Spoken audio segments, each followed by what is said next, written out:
What you should know about sharing a road with bicycles. As a driver, you need to be constantly vigilant for unpredictable or hazardous road conditions. Bikes pose one such threat, especially in urban driving conditions and situations where there is low visibility. Smaller and easy to maneuver into tight spaces, bicyclists may not always obey the rules of the road.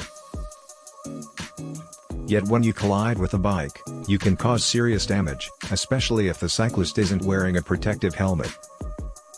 In fact, 806 cyclists died in 2020 as the result of collisions with motor vehicles.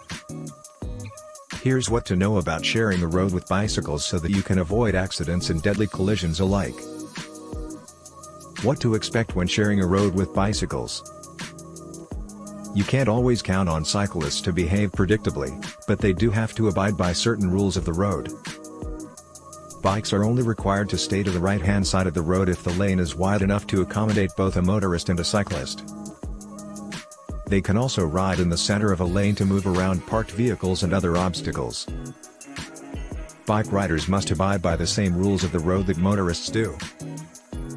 Just as bikes have to follow certain rules of the road, so must motorists follow rules to share the road safely with bicycles. Drivers need to keep 3 feet between themselves and a bike when passing. Drivers cannot drive or park in a designated bike lane. Drivers also need to exercise caution when in the presence of cyclists, especially in low visibility situations, crowded urban thoroughfares, and intersections. You should always note the presence of bikes on the road when approaching an intersection, for instance. That makes it easy for your vehicle to collide with the bike if you are making a right-hand turn. Driver education courses are also a great way for new and more experienced drivers to learn how to safely share the road with cyclists. Thanks for watching.